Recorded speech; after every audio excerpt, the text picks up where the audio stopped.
পিরিরা পাপারা পিরিরা পাপারা পা কর্ম যেমন করে বলবে তেমন ফল সব জানে সব বুঝে তবুও পাকাই কেন সবে দল ইয়েস দলবাজি দুর্নীতি বন্ধ কর তাই নিয়ে সদা বিসি শান্তি অধিদপ্তর শান্তি অধিদপ্তর শান্তি অধিদপ্তর আমার লোনলিনেসের সুযোগ নিয়ে তুমি মিষ্টি মিষ্টি কথা বলে আমাকে পটিয়েছো তাই তো? Sujana please try to understand me. কি আমি আসলে তুমি আসলে কি হ্যাঁ কি আর একটা মিথ্যা কথা বলে তুমি সত্যিটাকে হাইড করবা তাই তো? It's okay. তুমি যদি আমার কোনো কথা বিশ্বাস না করো আমাদের রিলেশনটাকে তুমি অতীত মনে করে ভুলে যেতে পারো। হ্যাঁ ভুলেই তো যাচ্ছি, সব কিছু ভুলতে হবে আমার। আগে তোমার সাথে বিয়ের যে সম্পর্ক, যে স্মৃতি, এটা বলবো, তারপর আস্তে আস্তে সব বলবো। না না না প্লিজ তুমি এভাবে বলো না আচ্ছা প্লিজ ঠিক আছে, এবারে বলবো না, তাহলে আমি ডাইরেক্টলি বলি, আমি তোমাকে ডিভোর্স করবো। না এসব তুমি কি বলছো? জি ম্যাম ও বলেছে আমাকে নাকি ডিভোর্স করবে। ননসেন্স। অবশ্যই ননসেন্স ম্যাডাম, এই সমস্ত ননসেন্স ছেলে পেলে দিয়ে পুরো দেশটা ভরা। এরা কি করে জানেন? এরা এই ডিভোর্স শব্দটাকে অস্ত্র বানিয়ে আমাদের মতো অসহায় নিরীহ মেয়েদের উপরে ব্যবহার করে। ম্যাডাম, আপনার নারী মুক্তি সংগঠনে এই ইস্যুটা নিয়ে একটা কাজ করা দরকার, খুব ইমিডিয়েটলি দরকার। রাইট, একদম ঠিক বলেছো কাকুন। ম্যাডাম, কোনো স্বামী যদি তার স্ত্রীকে ডিভোর্সের হুমকি দেয়, ওই স্বামীকে 3 রাত খাটের নিচে রাখা হবে, এরকম একটা প্রস্তাবনা আপনার সংগঠনে দেওয়া যায় কিনা?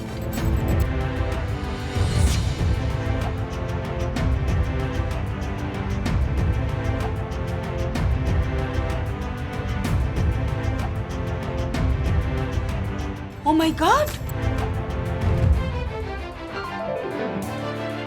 কাকুন দারুণ কথা বলেছো। আরে তাই তো,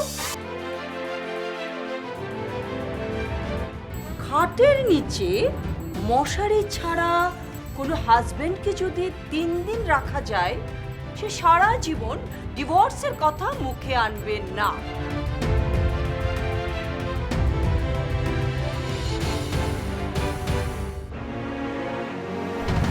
আহানা, তুমি আজ রাতে ভান্ডারের উপর ঠিক এই থিওরিটাই অ্যাপ্লাই করবে। জি ইয়েস, পারবে না বেবি?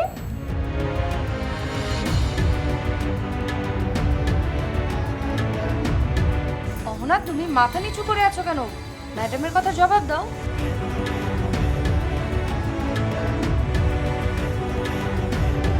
আহনা, একটু শক্ত হতে হয় বেবি। আমার বিশ্বাস তুমি পারবে না?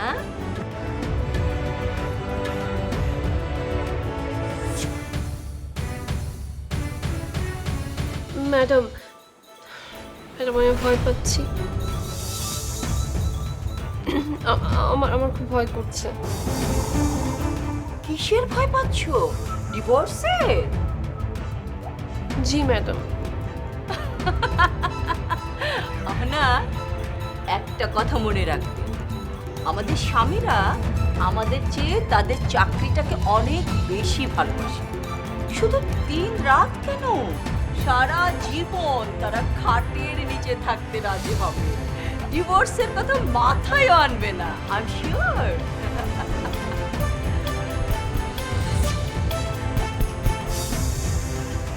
বাবার সাথে তোমার অফিসিয়াল ঝামেলা, আর সেই ঝামেলাটা আমাকে টোপ হিসেবে ইউজ করে তুমি আমার সাথে রিলেশনে জড়িয়েছো। ছি পরাগ, ছি। সুজনা প্লিজ, তুমি কিন্তু ভুল করছো। রাইট, আমি ভুল করেছি। আমি তোমার সাথে রিলেশনশিপে জড়িয়ে অনেক বড় একটা ভুল করেছি।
শোনা, না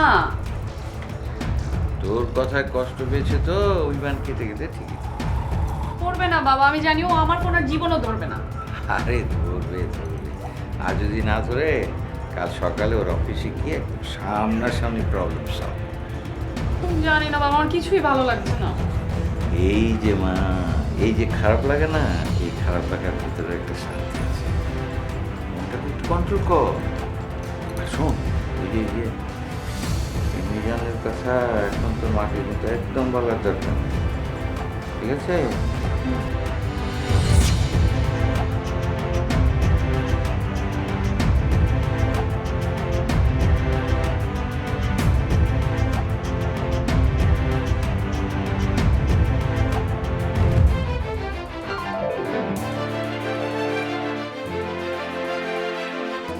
ম্যাডাম, আমি কিন্তু অহনার নার্ভাস হওয়াটাকে পজিটিভলি দেখছি। আপনি চিন্তা করে দেখেন, ভান্ডার যেভাবে পার্কে ধরা খেলো, আহা, ব্যাপারটা তো বুঝতেই পারছেন। এইরকম একটা মানুষের পক্ষে কিন্তু ডিভোর্স করাটা কোনো ব্যাপার না। আমি বলি কি, আপনি তার চেয়ে বরং অহনার সান্ত্বনার জায়গাটাকে ক্রিয়েট করে দিন। খুলে বলো তো ম্যাডাম। দেখেন, অহনার হাজব্যান্ড একের পর এক অন্যায় করেই যাচ্ছে, আর এগুলোকে বলা হয় মেন্টাল টর্চার। নারীর উপরে মেন্টাল টর্চার করছে। আদালতে ফিজিক্যাল টর্চারের একটা শাস্তি আছে আমি জানি, মেন্টাল টর্চারের জন্য কোনো শাস্তি আছে কিনা অবশ্য এটা আমার জানা নেই, কিন্তু ম্যাডাম আমি এটা জানি আপনার আদালতে এর বিচার আছে। ম্যাডাম, আপনি এর বিচার করুন। ও কাকুন, এত পেঁচিয়ে পেঁচিয়ে বলছো কেন? আমার তো সব গুলিয়ে যাচ্ছে, একটু ক্লিয়ার, ক্রিস্টাল ক্লিয়ার করে বলো। ম্যাডাম, আমি আপনাকে একদম ক্রিস্টাল ক্লিয়ার করে বলছি। ম্যাডাম, নাম্বার 1, ওর স্বামী ওকে সন্দেহ করেছে। নাম্বার 2, ও কিন্তু প্রমাণ করেছে ওর স্বামীর চরিত্রে ভেজাল। কিন্তু ম্যাম, এটা তো পাতানো। ওহ না, প্লিজ জাস্ট কোয়াইট। পার্কেটটাও কি পাতানো ছিল? বলো বলো। না, তুমি চুপ করো তো। বলো কাকুন। Thank you madam. Number 3, okay যে নিরপরাধ ভাবে ডিভোর্সের কথাটা বলেছে, ওকে হুমকি দিয়েছে, এটা কিন্তু একটা অপরাধ। আপনি আগে 3 অপরাধের বিচার করুন, তারপরে খাটের নিচে রাখার প্রসেস। রাইট কাকুন, তুমি একদম ঠিক বলেছো। আহনা, বলো তো তুমি কি বিচার চাও? আমি জানি না ম্যাম, আমার মাথাতে কিচ্ছু ঢুকছে না। অহনা, তাহলে বাসায় গিয়ে মাথায় তেল দাও। সরি ম্যাডাম, বলছিলাম কি যে আপনি একটু ভান্ডার সাহেবকে যদি পারেন তাহলে ওএসডি করার ব্যবস্থা করে দেবেন। আপনি চিন্তা করে দেখেন যে চাকরি আছে অথচ কাজ নেই, খামাখা অফিসে গেলে তার খারাপ লাগবে না?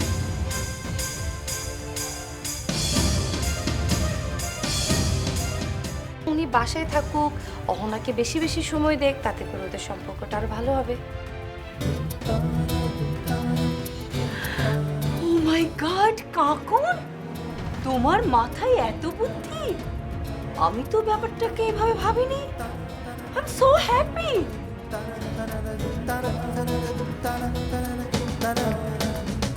তুমি একদম চিন্তা করো না, আমি এমডি কে বলে ভান্ডারকে ওএসডি করার ব্যবস্থা করব। করবো বলছেন কেন ম্যাডাম? এক্ষুনি করেন আপনি এক্ষুনি। কিন্তু ম্যাডাম, আপনি যাই করবেন একটু চিন্তা ভাবনা করে করেন। আমি না আমার ভেতর থেকে ভয় দূর করতে পারছি না। So sad Ahna. আমি এমডি কে বলে এক্ষুনি ভান্ডারকে ওএসডি করার ব্যবস্থা করছি। তখন দেখবে তোমার ভয়, টেনশন এগুলি কিচ্ছু থাকবে না।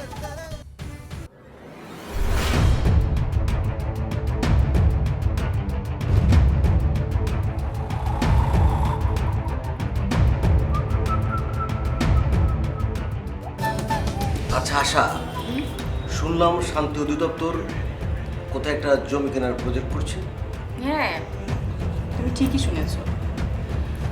আমাদের একটা ল্যান্ড প্রজেক্ট প্রপোজাল অনেকদিন ফান্ডের অভাবে আটকে ছিল। আজকে সেই ফান্ডটা স্যাংশন হয়েছে। বাহ, তো কোথায়, কতখানি জমি কিনবে? লোকেশনটা আমি ঠিক জানি না, তবে শুনেছি 200-250 একর জমি। হ্যাঁ, বলো কি?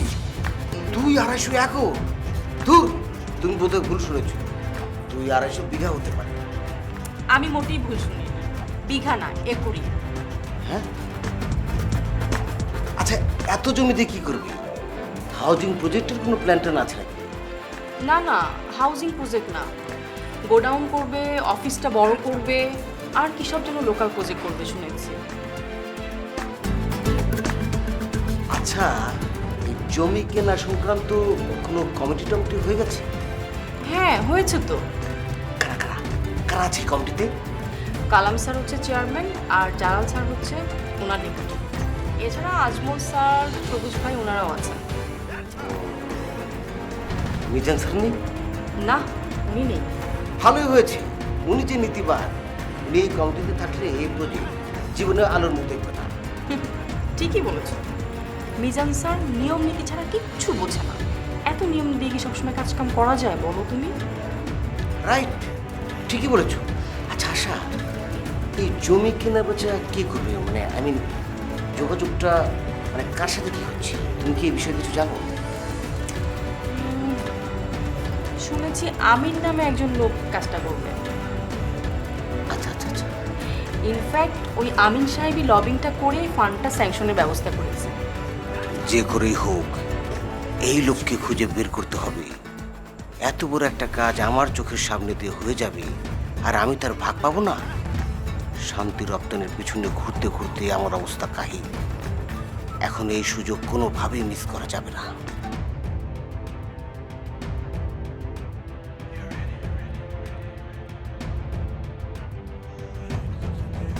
শোনো, জালালের তো মন ভালো, বুঝলে, তাই হয়তো রাগের মাথায় বলে ফেলেছে। এসব কথা অত ধরতে হয় না। ও এমডি, তুমি দেখছি নারী নির্যাতনকারী জামালের পক্ষ নিয়ে কথা বলছো। নাজমা, আমি কারো পক্ষ নিয়ে কথা বলছি।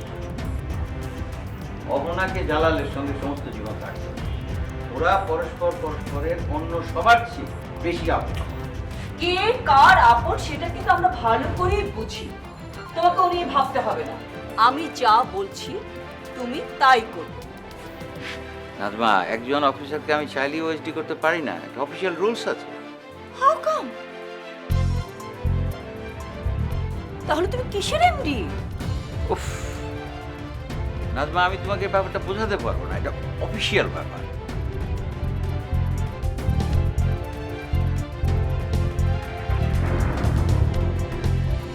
না, শোনো, তুমি মন খারাপ করো না।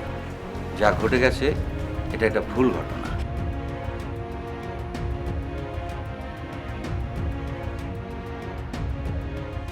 যে কারণে ও থানায় গেছে সেটা তো আসল ঘটনা না, হচ্ছে ইয়েলো জার্নালিজমের শিকার।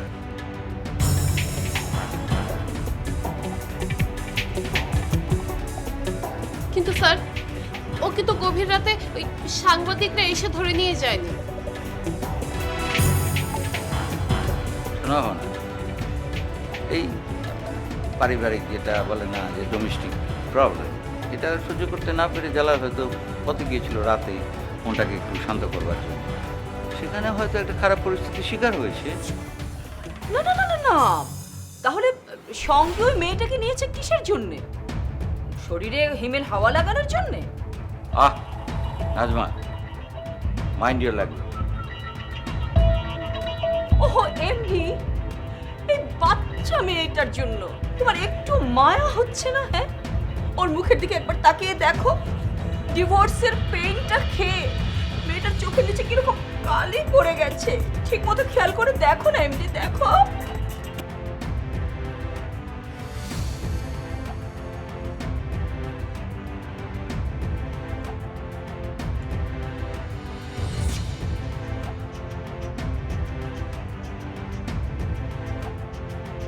আচ্ছা ঠিক আছে, আমি জালালের সঙ্গে কথা বলবো, ওকে আমি বোঝাবো যাতে এরকম ভুল ও আর না করে, বলো তো?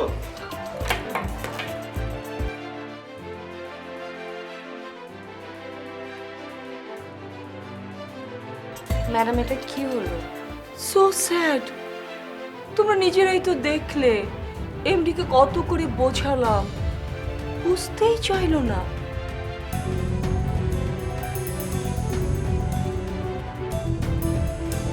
টেনশন নিও না বেবি, টেনশন নিও না, আমি তো আছি।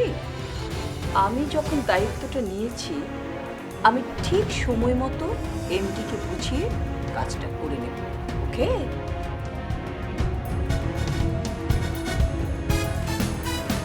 জি ম্যাডাম, এখন উঠি। আসবে কেন, খেয়ে যাও। না ম্যাডাম, আর একদিন খাবো না এসব।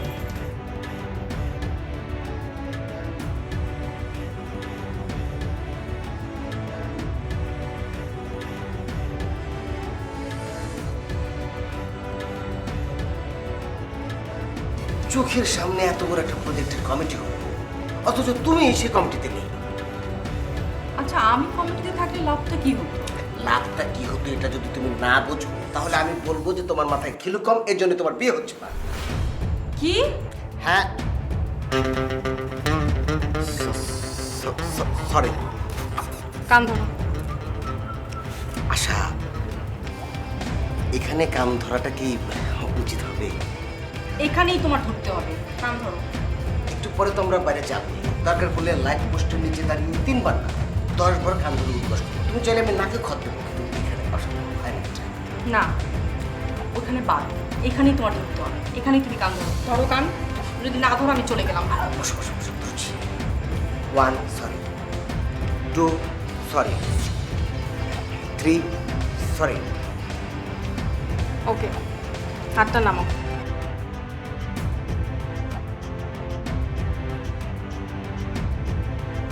এবার বলো, কমিটিতে থাকলে আমার লাভটা কি হতো? আচ্ছা শোনো, শান্তি অধিদপ্তরের শান্তি বিতরণ, মেশিনারিজ ক্রয়, মেশিনারিজ মেরামত বাবদ তুমি যে ভাগটা পাও তার 14 গুণ বেশি ভাগ পাবে যদি তুমি এই কমিটিতে ঢুকতে পারো। সত্যি? হ্যাঁ শোনো, তুমি যে কোনো উপায়ে ছলে বলে কৌশলে এই কমিটিতে ঢুকে পড়ো, বাদ বাকি আমি দেখছি। ওকে, ধরে নাও আমি কমিটিতে আছি। এই তো জানো কত সুইট হাট আমার, একদম সুইট একটা কথা বলবো। চলো, তোমার একটা চাপাবাজি রাখো তো, অর্ডার করো খাবার, ক্ষুধা লাগছে। অবশ্যই অবশ্যই অবশ্যই। হয়েছে হয়েছে। আর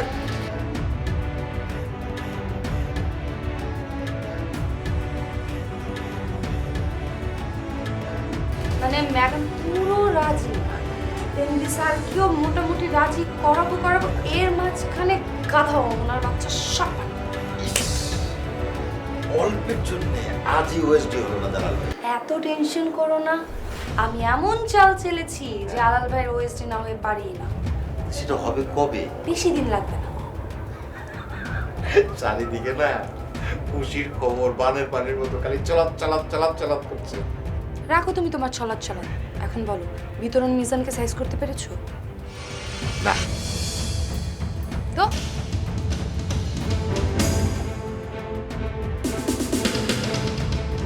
শহর এই দেশ হলো বুঝি সব শেষ, অশান্তি অনাচার বন্ধ কর, তাই নিয়ে সদা বিজি শান্তি অধিদপ্তর, শান্তি অধিদপ্তর। পিরিরা পাম্পারা পিরিরা পাম্পারা পিরিরা পাম্পারা পা, সংসারে গোলমাল তবু ভারী বলচাল, কাটি রেখে পচা মাল সমাজটা করে দেয় বেসামাল। চাপাবাজি চালবাজি বন্ধ কর, তাই নিয়ে সদা বিজি শান্তি অধিদপ্তর।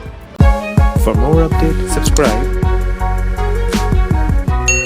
and press the bell icon on YouTube app and never miss another update.